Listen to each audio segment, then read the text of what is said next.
తన ఆత్మ బలిదానం ద్వారా ఆయన తెలంగాణ రాష్ట్రాన్ని సాధించుకోవాలి, తెలంగాణ రాష్ట్రాన్ని అభివృద్ధి చేయాలని చెప్పి ఇదే ఎల్బీ నగర్ చౌరస్తాలో అంబేద్కర్ సాక్షిగా పెట్రోల్ పోసుకొని తగలబెట్టుకోవడం జరిగింది.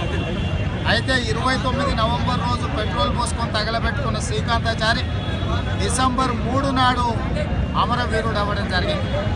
అయితే ఈనాడు 60 సంవత్సరాల సుదీర్ఘ పోరాటం తర్వాత మళ్ళీ ఉద్యమంలో శ్రీకాంతాచారి లాంటి యువకులు 1200 మంది విద్యార్థులు ఆత్మ బలిదానం చేసుకుంటే ఈనాడు తెలంగాణ రాష్ట్రం ఏర్పడ్డది.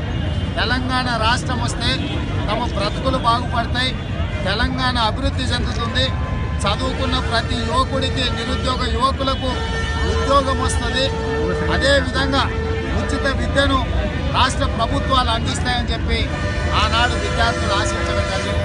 కాబట్టి ఉస్మానియా యూనివర్సిటీలో ఉవ్వెత్తున లేచిన ఉద్యమం ఎంతో మందికి స్ఫూర్తినిచ్చి 1200 మంది ఆత్మ బలిదానాలు చేసుకుంటే ఈనాడు తెలంగాణ వచ్చింది.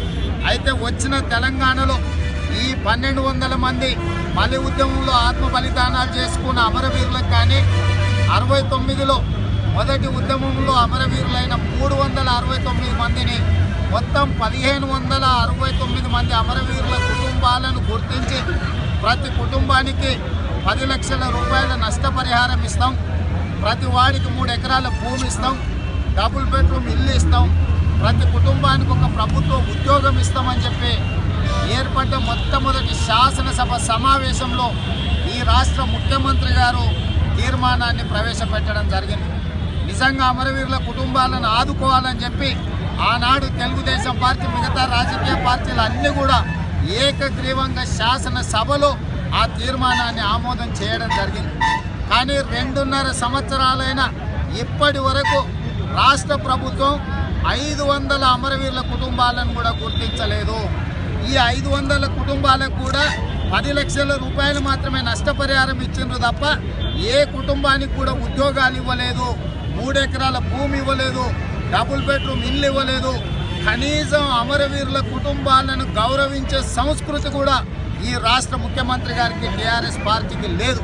ఎందుకంటే మలి ఉద్యమంలో డిసెంబర్ 3 నాడు మొట్టమొదట ఆత్మ బలిదానం చేసుకున్న శ్రీకాంతాచారి మరణ దినాన్ని అమరవీరుల స్మారక దినోత్సవంగా ఏ విధంగా అయితే జనవరి 30ని భారతదేశ స్వాతంత్ర సమరయోధుల దినంగా స్మరించుకుంటుందో ఈ దేశము, ఏ విధంగా అయితే అక్టోబర్ 21ని పోలీసుల అమరవీరుల దినంగా స్మరించుకుంటుందో డిసెంబర్ 3ను కూడా తెలంగాణ